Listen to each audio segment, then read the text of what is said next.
Okay.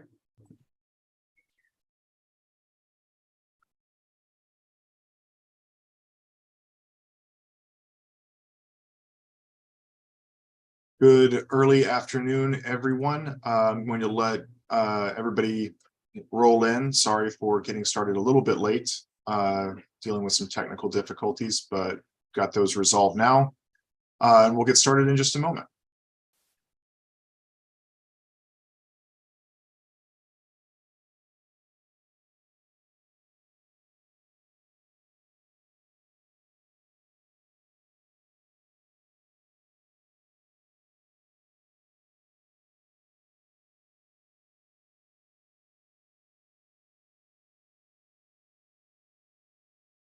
All right, hi everyone. Thank you for being here and for bearing with us.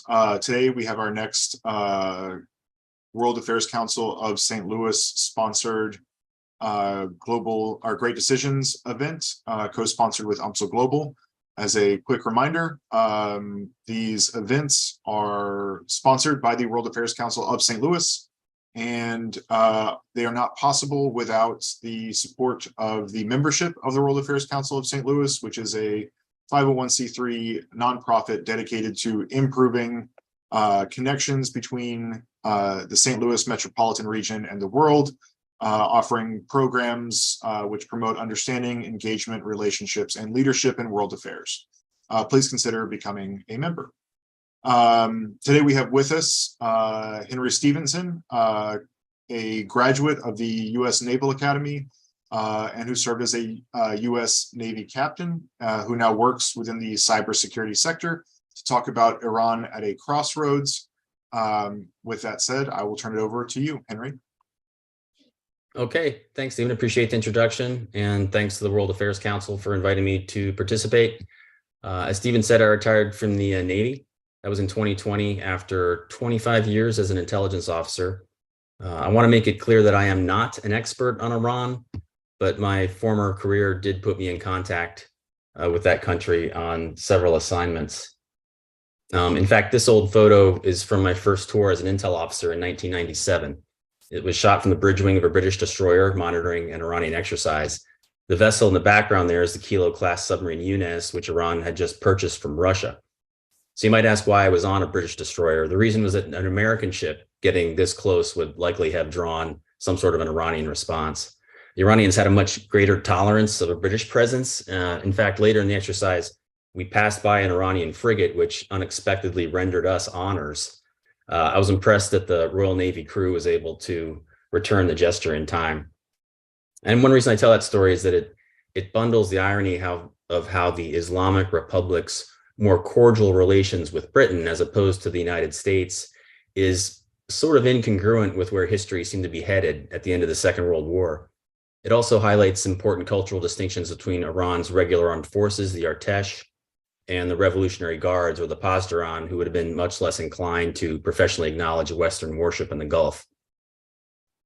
As we go through this discussion, it might be helpful to consider several questions. First, is the status quo with Iran, basically isolation and containment, working? Second, is it possible to reduce the threat from Iran to an acceptable level through easing of sanctions and accommodations with the current government?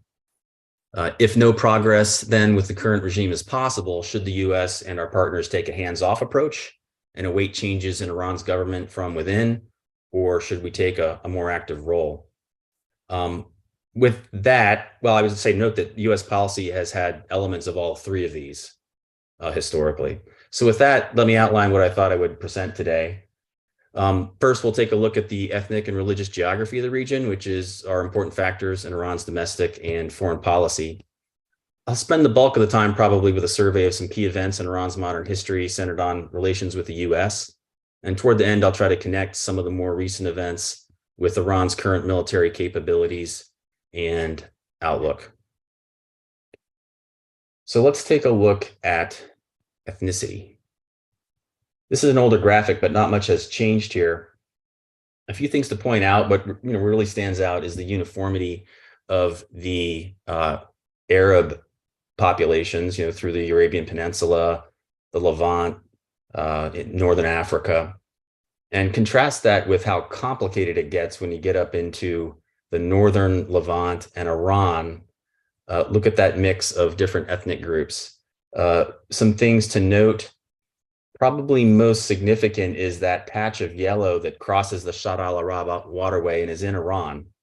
So that's an Arab population in Khuzestan, which is factored pretty significantly in relations between the countries. The Persian majority population is orange in Iran there. The green Turkish population in the northern part of Iran, those are the Azeris, who historically have been very involved in Iran. You see, of course, the dark red, that's the Kurds. Their presence spans Turkey and Iraq and Iran. So a lot of significant events around that population. Down to the southeast, you have the Baluch population. There's an active separatist movement with the Baluchis. The Baluchs extend into Western Pakistan. And so that's a pretty complicated environment for a government like Iran to try to stay on top of. And in many ways, Iran, even to this day, is sort of like an empire to the extent that it has control over such a diversity of populations. On the religious front, what stands out is the concentration of Shia, the dark green in Iran, with the notable presence of a Shia majority in neighboring Iraq, and then significant Shia enclaves in Lebanon, Bahrain, Eastern Saudi Arabia, and Yemen, which have all featured prominently in Iran's foreign policy since the revolution. You'll note a Shia enclave in Afghanistan as well. These are the Hazaras, but they've never drawn the same level of Iranian interest as the Shia minorities that are amongst the Arabs. There's always been an interesting question here regarding the distinctions between Iran, Arab versus Persian, Sunni versus Shia, in a contest among ethnicity, religious sect, and nationality. What wins? It's complicated, of course, but it turns out that nationality actually has a bigger influence than one might expect. So turning to history now, World War II is a good starting point. Britain and Russia simultaneously invaded Iran in August of 1941 and divided it into areas of interest. It was a sort of curtain call on the 18th century Great Game. The intent was to guarantee a logistical link between Persian Gulf seaports and Russia. In fact, roughly a third of Lend-Lease aid to Russia during the war traversed Iran, so it was strategically significant. The Allies deposed the elder Shah in 1941 and replaced him with his son, Mohammad Reza Shah, who presided over a tense but generally permissive occupation. It's noteworthy that one of the most significant wartime conferences among the Allies was in Tehran in 1943. In the Tripartite Act, the British and Soviets committed to withdrawing from Iran 6 months after the end of the war.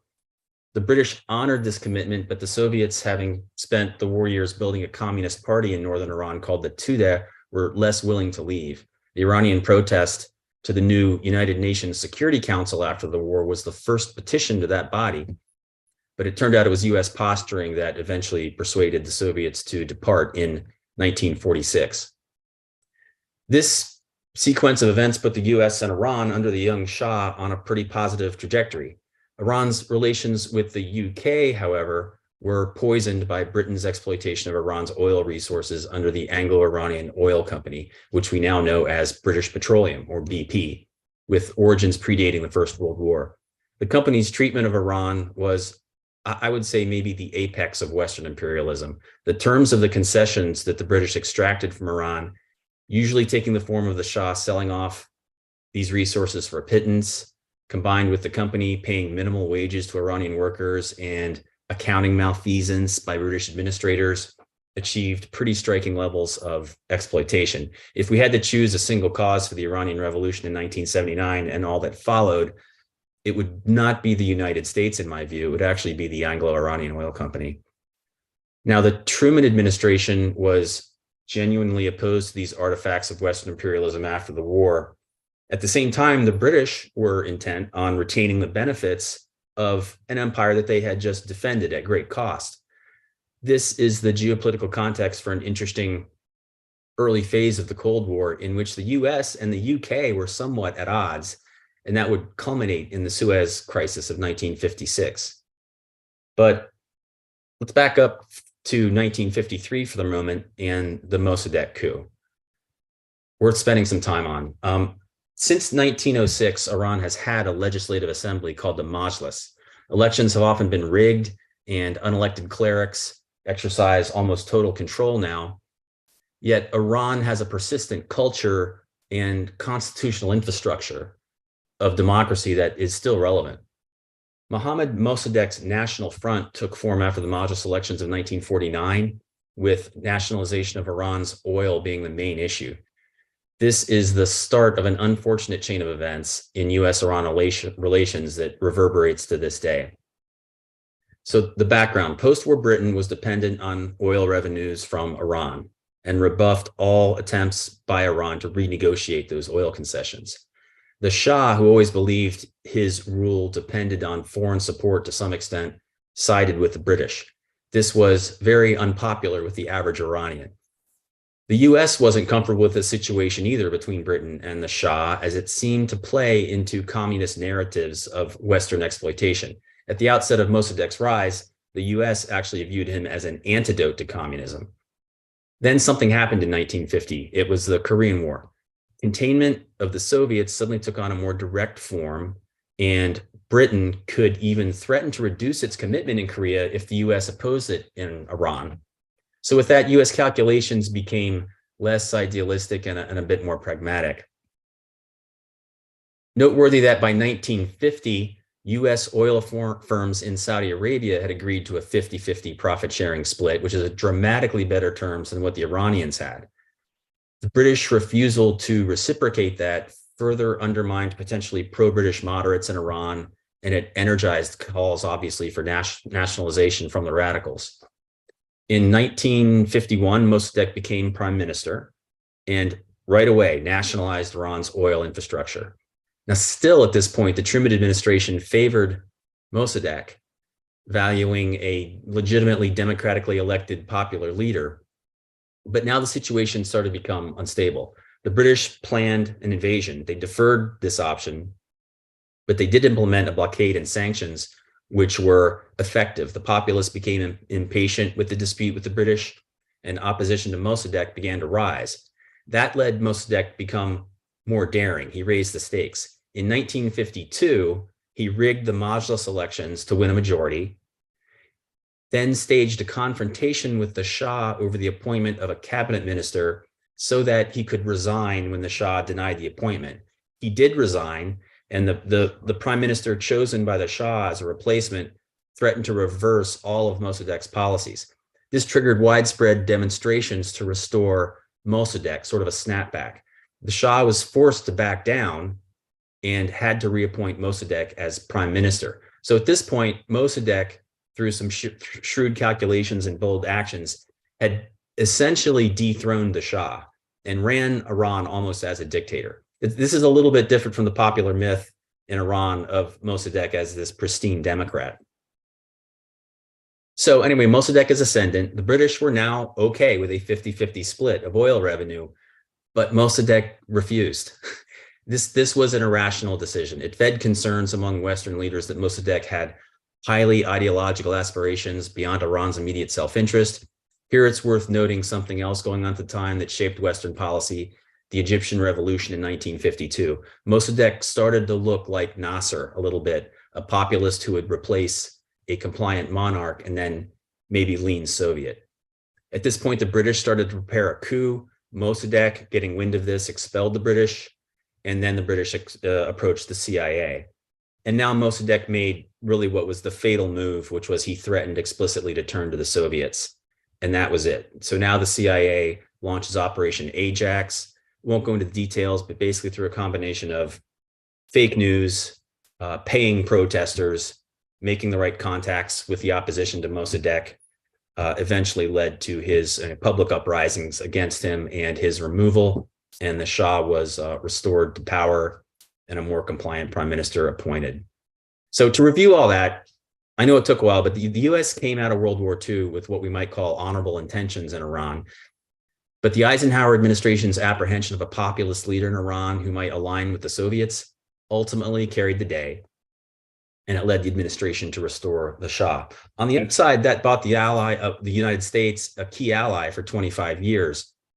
But downside, Iranians took away an exaggerated sense of both U.S. interest in and U.S. ability to influence Iran's internal affairs at the expense of the Iranian people. These sentiments were essential in Khomeini's rise to power in 1979 and the legitimacy of the clerical regime ever since then, which is, again, why I think it's worth spending some time understanding 1953. So let's move on.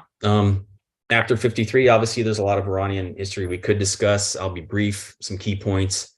The Shah was a rabid purchaser of U.S. weapons throughout his reign. There were up to 50,000 Americans in Iran right up to the revolution, a lot of it associated with training and support for those weapons. While reliably a communist, the Shah was not a perfect ally. Through the oil embargoes of the 1970s, for example, he did nothing to increase supply, which really frustrated Washington.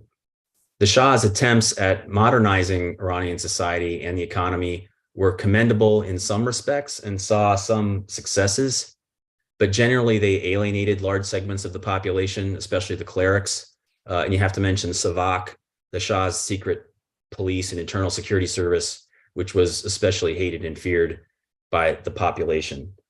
All this led to the Iranian Revolution in 1979. There's probably not much the US could have done to stop that at that point. But the Carter administration, being distracted by higher priorities, was somewhat careless in its public support of the Shah, which didn't help. Again, this was a symptom not of US designs on Iraq, but more of a lack of interest, as well as a lack of intelligence regarding facts on the ground there. Of course, the revolution brought us the hostage crisis of 1979 to 1981. Khomeini's refusal to release the hostages until Reagan was sworn in was purely vindictive. And in a sort of reversal of 1953, this was Iran cementing, permanent hostility, more or less, of the US public. So the post-revolutionary phase started pretty quickly with Saddam Hussein's invasion of Iran in 1980. The war lasted until 1988, and it was cataclysmic for Iran. US support for Iraq and US military actions directly against Iran during this time, associated with the tanker war. There was the accidental shoot down of the Iranian airliner in the Gulf, further convinced many Iranians that the US was an intractable enemy. On the other side of the coin, this was also the era of Iran's export of the revolution.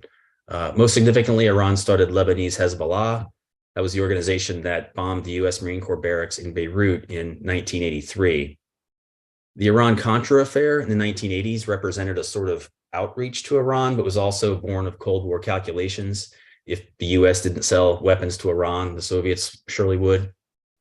Even after the scandal broke, the new H.W. Bush administration talked about goodwill towards Iran, and there seemed to be some interest within the Iranian government. The president at that time was Rafsanjani, who was a pragmatist, but Khomeini shut this down with the fatwa against Salman Rushdie, which instantly made any improved relations with the West impossible. The death of Khomeini in 1989 and his succession by Khamenei brought no improvement in relations with the US. One reason is that Khamenei lacked the religious credentials of Khomeini. In fact, the Constitution had to be amended to allow him to serve as supreme leader. His spotty qualifications encouraged him to maintain strident views against the US, to sustain the support of regime hardliners. Internal politics in the US was also a factor. In 1995, for example, the new Speaker of the House, Newt Gingrich, saw an opportunity to draw a hard line against Iran and began publicly advocating for funding of a covert action program. News of this played right into the hands of the clerics, and it amplified and rejuvenated the widely held belief in Iran following the 53 coup that America was committed to meddling in the country's internal affairs. Jumping ahead to 1991, Iran's non-interference in the Gulf War created another potential opportunity for improved relations. The spoiler this time was the assassination of former Prime Minister Bakhtiar by Iranian agents in Paris. So I hope the theme is emerging here of opportunities for better relations between these countries being overcome by higher internal and external priorities on both sides. Okay, fast forward to 1997, which was maybe the last best chance, I think, for the course of the Islamic Republic to be altered by an election. When the reformist Khatami won the election as president, it surprised everyone, including the regime, the CIA, and most of all, Khatami. The trick was that Khatami was such an unknown that the clerics saw no threat in letting him run against their chosen conservative candidate.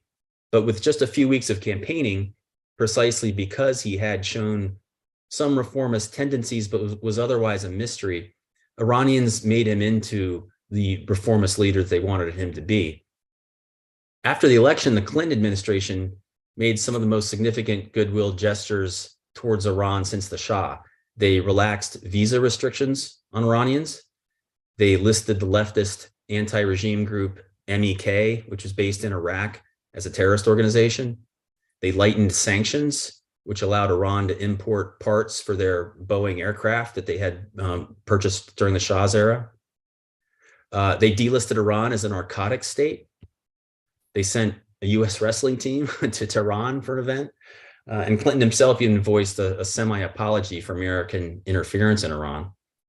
So what did this come to? It came to nothing. The hardliners were initially stunned by Khatami's win, but they quickly regrouped in 98 to 99, with tactics up to and including the assassination of reform figures. The hardliners were also strengthened by the Taliban's murder of Iranian diplomats in Mazar-e Sharif in 1998. This was a setup for municipal elections in 1999, which the reformers won decisively. The conservatives attempted to assassinate a prominent reformist leader and dispatch thugs against student leaders in universities. This triggered large-scale unrest. It was the largest unrest since the revolution. At that point, Khatami had the opportunity to lead an uprising that possibly could have changed the regime, but he demurred. He was not ready to lead a revolution. Hardliners simply put down the protests through force or threat of force. Reformists still won the 2000 Majlis election, but to no effect. By that time, the hardliners had learned how to prevent street protests and election results from having any lasting political consequences. Sensing no threat from Khatami, the conservatives even allowed him to run and win in 2001 for re-election to serve another 4-year term that really didn't have many significant consequences. So I'll start to wrap this up. I know we're getting low on time. And it's also, I'll accelerate because of my view, and I can be challenged on this, that I think the fundamental dynamics between Iran and the US and also internally within the country really haven't changed much over the last 20 years, but a few events during that period are still worth mentioning.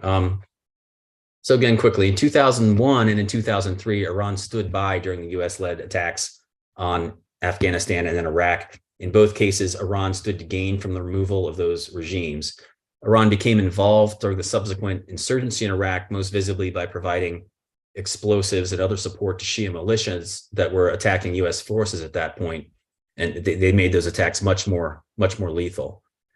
2009 saw more large-scale protests. These were called the Green Revolution. The regime managed these quite skillfully, using the experience in suppressing the uprising that it gained in 1999. It used violence in a controlled way against the protesters and followed up with house arrests of the opposition candidates, depriving the movement of leaders, which we see in the current uprisings.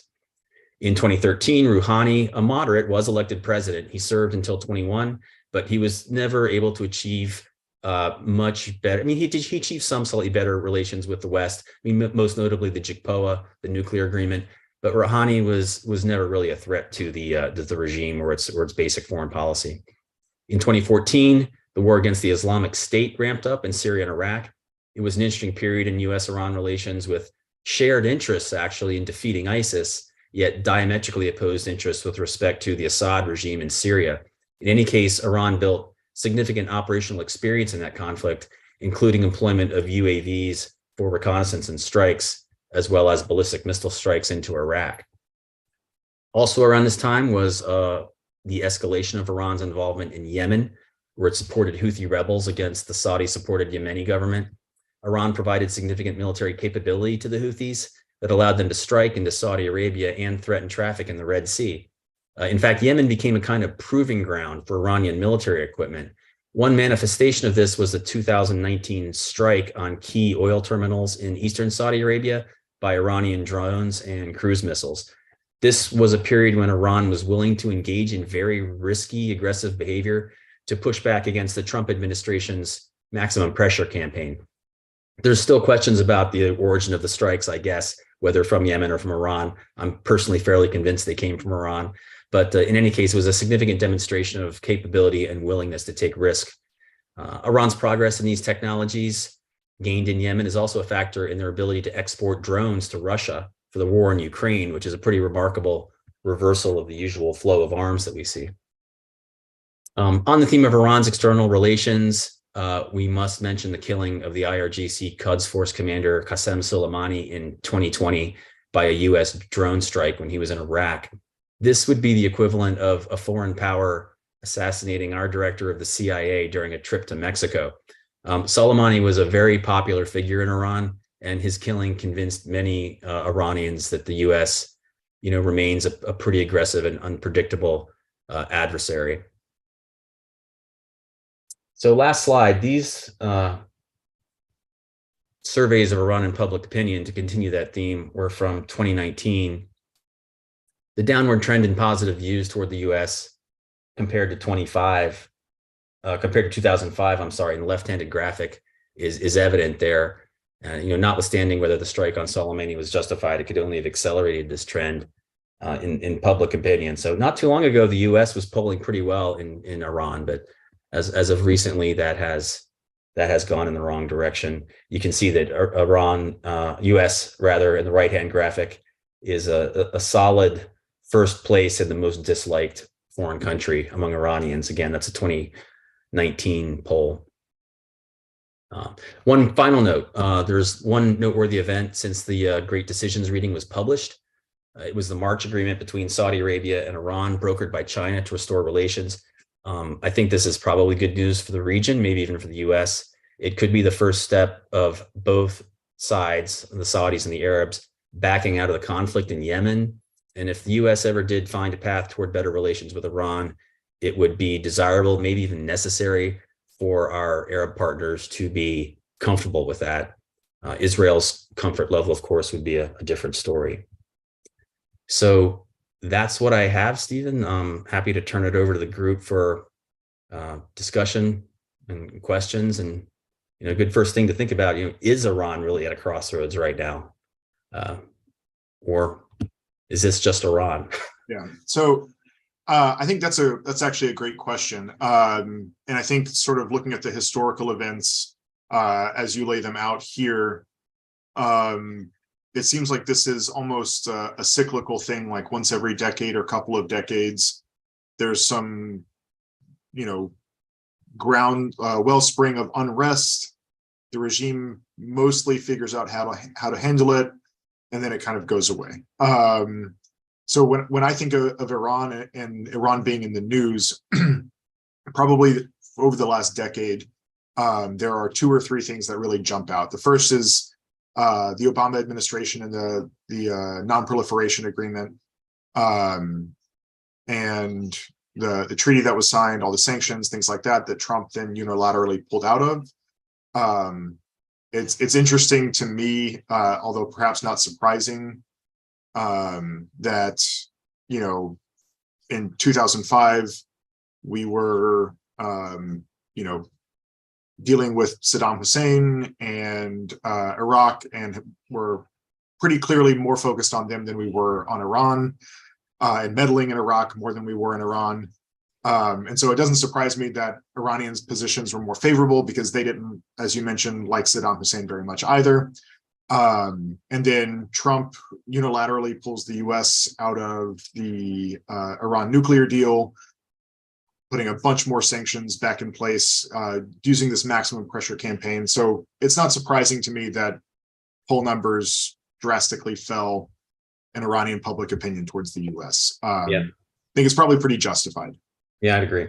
The second thing that I think in the news is the recent protests about the repression of women, the brutal killing and torture of the women's rights activists, and that being in the news recently, although the degree to which it's in the news kind of comes and goes. But those protests, I believe, are still ongoing. So could you talk a little bit more? I think this is probably going to be up your alley, about the Iran nuclear deal, and whether or not it was going to be successful, or, you know, kind of give us your opinion on that, and whether or not you think we could get Iran to agree to something similar in the future.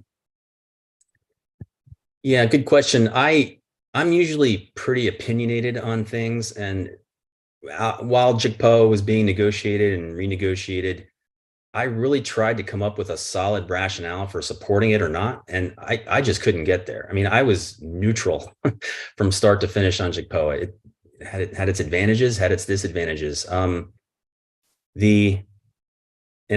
this day, I mean, I guess I would still be sort of ambivalent about it. But what I will say, though, is that at this time, you remember when the agreement was signed, it had like basically a 10-year lifespan.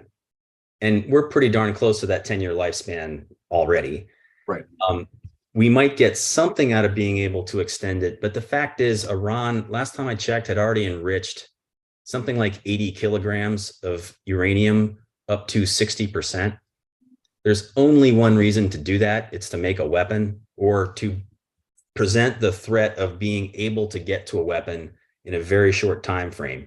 I think that's good for 2 or 3 warheads in something like a matter of weeks of additional refinement. And so while there might be things that could be gained in terms of stopping Iran from going past that brink, maybe a new agreement or a new version of it could result in de-enriching the uranium, which happened in the first iteration of the agreement.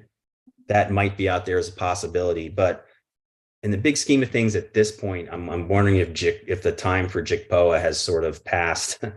I don't think there's a whole lot we could do to guarantee ourselves, with any degree of certainty that we could stop Iran from going nuclear if it suddenly decided to. I think that's probably a reasonable take. Not a nuclear non-proliferation expert. One of the things that that made me in favor of that agreement is, carrot. In foreign policy, you need a carrot and a stick, and a reward and a punishment to get other states to do what you want them to do. Mm-hmm. And our policy with Iran for most of the past 40 years or so has been predominantly stick-based. And if you label somebody a terrorist country, you are constantly doing things that make the population of Iran not want their leaders to have good relations with you, then there's really no hope of getting a change, right? No matter how many times you beat them with a stick. So to me, like, okay, if we can get them to become a member of sort of the rules-based order and like buy into the values of the international community, there's some hope for, like, maybe they don't want nuclear or feel the need to have nuclear weapons anymore. And that sort of, let's remove our threatening posture, is in some ways, like, let's show we're not committed to always being a threat, is in some ways the thing that made me buy into it the most. Yeah, no, I agree. And it fits with what you mentioned earlier, this sort of cycle of tentative outreach from one side or another. I think it certainly, I'd always welcome another attempt. But we all know the story with Iran, and the counter argument is that with this regime, anti-Americanism is just hardwired into their existence. And that tends to argue for the stick approach. But I still think it's a valid question, like kind of I started out with. Let's evaluate, is the status quo working? Are we getting the results that we want, which is a stick-based isolation containment type approach? If it's not working, then if it's leading to unacceptable risk in terms of Iran going nuclear or continued malicious behavior in the international environment there, then that calls for some sort of a change. And what does that change look like? Does it include outreach? And making an offer and seeing if it's reciprocated, easing of sanctions that maybe would be separate from the nuclear agreement per se. And then there's the question of, if we don't think it's possible to get to a better place or an acceptable place with this regime, then what? Do we wait for one of these revolutions to finally succeed? Is there anything we can do to assist it in succeeding, or do we hurt it by trying to assist the revolutionary, because we triggered that Iranian instinctive feeling of meddling by the West in their affairs, which, let's face it, is justified to some extent. So it's a riddle. I mean, again, I'm looking forward to discussion here of the people's points of view and what they think the best options are. That's something that I always point out to my class is, if we took the names of the countries off the map and just showed you basically the geography of the region and where the US has military bases, talked about the US having the history of interventionism in the region and in Iran, you would be crazy if you were Iranian in the Iranian leadership and did not want to pursue a nuclear weapon. It is entirely rational behavior on their part. So if you take the names and the labels off of everything, I think that becomes pretty obvious. Yeah. We've got a couple questions from the audience, so I will throw those your way. Linda Kurtz asks, what's true of the story that President Reagan, as part of his election campaign, helped to extend the hostage crisis until his inauguration to then resolve the crisis and bring the hostages home? I have heard that. I did not come across that in my recent preparation for this. And also, as an intelligence officer, I'm primarily looking at the adversary rather than at the Reagan administration.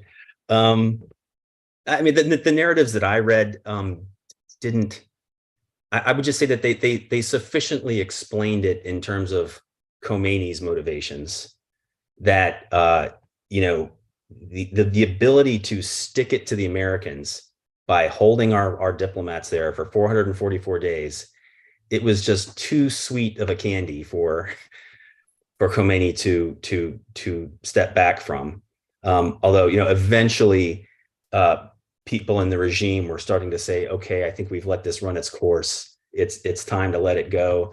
And then Khomeini taking it personally from the Carter administration.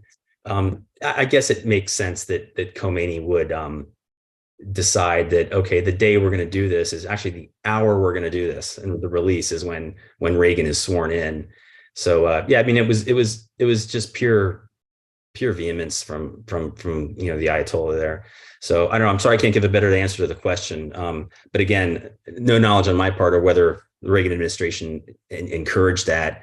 But Iran, the rationale sort of makes sense by itself on the Iranian side, I'd say.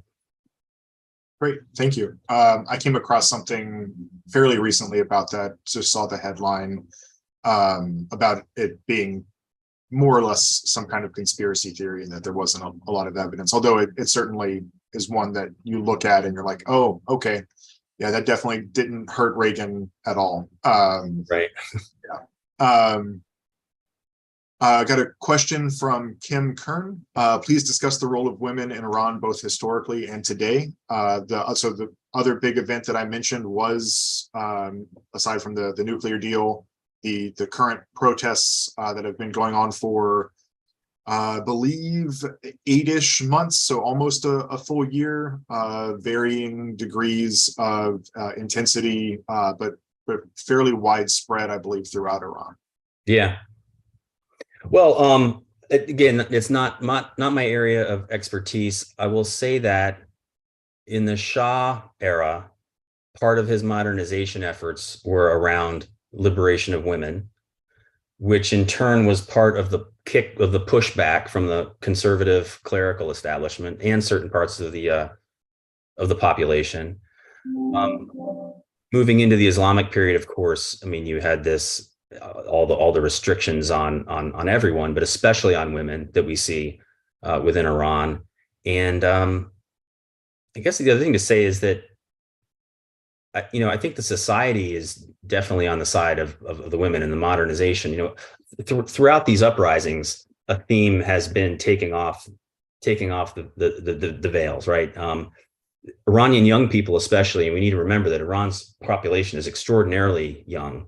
I don't have the statistics at hand, but there's a huge bulge demographically of youth, and these are people that they want to go out, they want to have a good time, they want to be able to socialize, they want to be able to show acts of affection in public, and so there's that involves the female part of the population, and then of course the women in Iran want to be able to work and have their own lives. I think what you'd see with the widespread support of these uprisings in Iran right now, it's not just women in the streets. You see a lot of it, but there's general support for the idea of women being able to live in greater freedom in that country.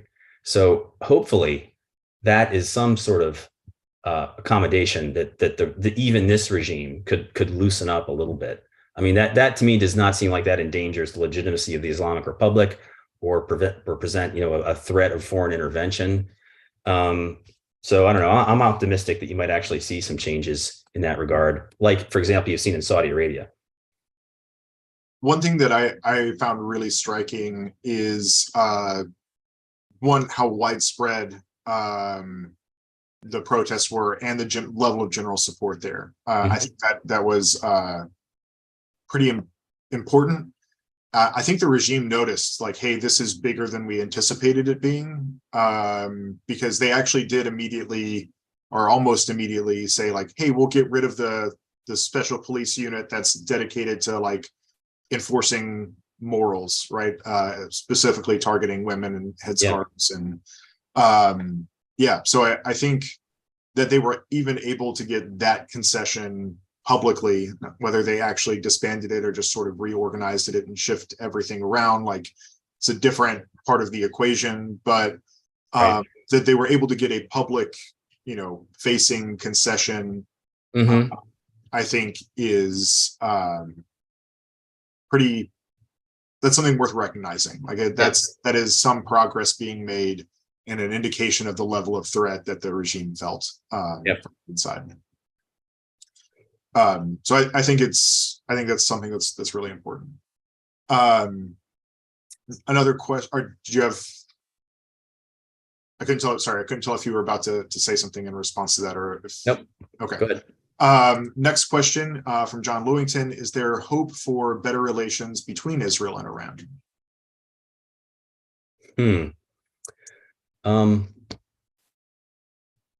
I'm gonna say no on that one. Iran is too involved with the Arab-Israeli peace process, or what's left of it, with its involvement in Hezbollah, its historical support to groups like the Palestinian Islamic Jihad. Clearly a history there.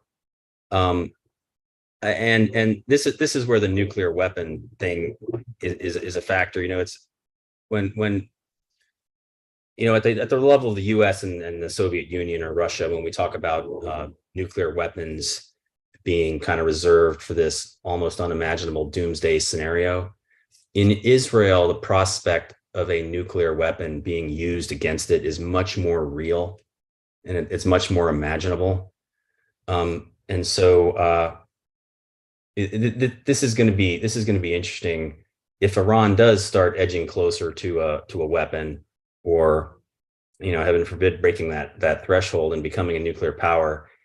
It'll be really interesting to see what Israel can and does decide to do about that. So again, it's worth looking into. We've been surprised with improved relations in the Arab world, between some Arab countries recently, in Israel.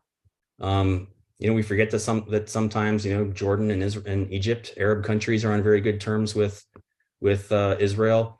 It's not beyond imagination that they could come to some sort of an agreement, but it's just highly unlikely. There's a lot, as opposed to the geopolitical factors between the U.S. and Iran, that in my view there's no structural guarantee that Iran and the U.S. must be adversaries.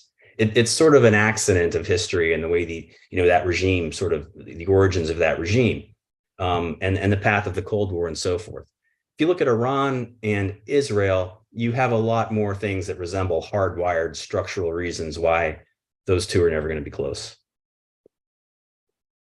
Do you think that is something, if the protests were able to overthrow the regime, crazy hypothetical, total regime change from the inside out rather than the outside in, is that a scenario where those structural changes are removed, or if you had a completely different regime with a completely different approach to foreign policy, Iran gets a tremendous amount of influence right now in that part of the world, in Syria, Lebanon, Palestine, and Levant, by supporting groups that complicate the whole picture there. And Iran has never been a fan of Arab-Israeli peace. If a new regime were to come in place and were to pull back that element of Iran's foreign policy, then in that case, sure, I suppose it would be possible. It's worth saying though that Iranians in some of these polling numbers they're pretty supportive of Iran's adventures in the region with the Quds Force. As I mentioned before, Qasem Soleimani, the Quds Force commander, was incredibly popular, maybe the most popular political figure in Iran. And the reason why was because of Iran spreading Iranian influence and knocking out Iranian foreign policy objectives in places like the Levant, Iraq, Yemen, other places. And so, even if there was a new regime, it might even be difficult for that regime to forego that element of Iran's sort of security approach. I think that's a really interesting perspective. On the one hand, you mentioned the sort of China brokered ceasefire between Iran and Saudi, or groups backed by each. There has been recent advances in Arab-Israel relations, and you would think that would look like, okay, now all of these relations are starting to thaw out, but I don't know if those budding friendships necessarily are subject to that transitive property of we're friends now, so now we can all be friends, or if that's just sort of putting a lid on a boiling pot of we're all competing for a lot of influence in a very small area. Right. Yeah, or a very constricted area. Yeah, this region, as you know, is very famous for producing these sort of triangles of hostility, rather than chains of friendship. But no, we can only hope. Yeah. Well, great. I really appreciate that perspective. We are getting close to out of time. One thing that I really like to do is give our guests the opportunity to give us a last word, or at least the last word before I plug some things. So are there any closing thoughts, important takeaways, key highlights that you would like to leave us with? Sure. I guess I'd say that, until relatively recently, a lot of people looked at Iran as sort of a race against the clock. There's a clock of Iran getting to a nuclear weapon that is ticking down. But you also had the hope that there'd be a regime change, or at least a significant change in regime policy. And the contest was which one of those clocks is going to tick first. And again, it was, as we mentioned, is there anything we can do to change those rates? You can look at JICPOA as an attempt to slow down the nuclear clock in the hopes that openness, we talked about, that outreach might even accelerate the regime adjustment clock. So that hasn't turned out. I think the clock is very close to ticking, probably on the nuclear component of it. But there's still, I think there are reasons to be hopeful. Again, I don't think there's any hardwired structural reasons for the U.S. and Iran to be adversaries. We actually have a lot in common historically. If you think of the Shia origin story and the Christian origin story, not to say U.S. is necessarily a Christian country, but there's some shared culture there as opposed to the Sunni trajectory. This recent Arab-Iranian rapprochement might turn out to be an opening. That might turn into something to ease tensions in the region. But again, we got to review the reasons for pessimism. just because the reasons for U.S.-Iranian hostility have been maybe somewhat historically accidental, they can't just be swept aside. They're there. Domestic forces on both sides, within Iran and within the United States, are going to find incentives to sustaining a hostile relationship. The regime is very good, as we've discussed, at putting down uprisings. They're pros at it. They know how to do it ever since 1999. Which argues against the ability of the internal populace by itself, at least until they find some sort of leadership from having any sustained effect. So lots of reasons to be pessimistic as well. And so I'm sorry to close it out on that, but that's, I don't know, maybe that's where I have to leave it. Well, thank you for a really interesting perspective and a great discussion. I have really enjoyed it. I know our audience has as well. Going to give a quick plug for our next event, Thursday, May 4th at 12 p.m. Central. Benjamin DeFoy, a professor in the social science department at St. Louis University, will be presenting on climate-induced migration in the next Great Decisions speaker series.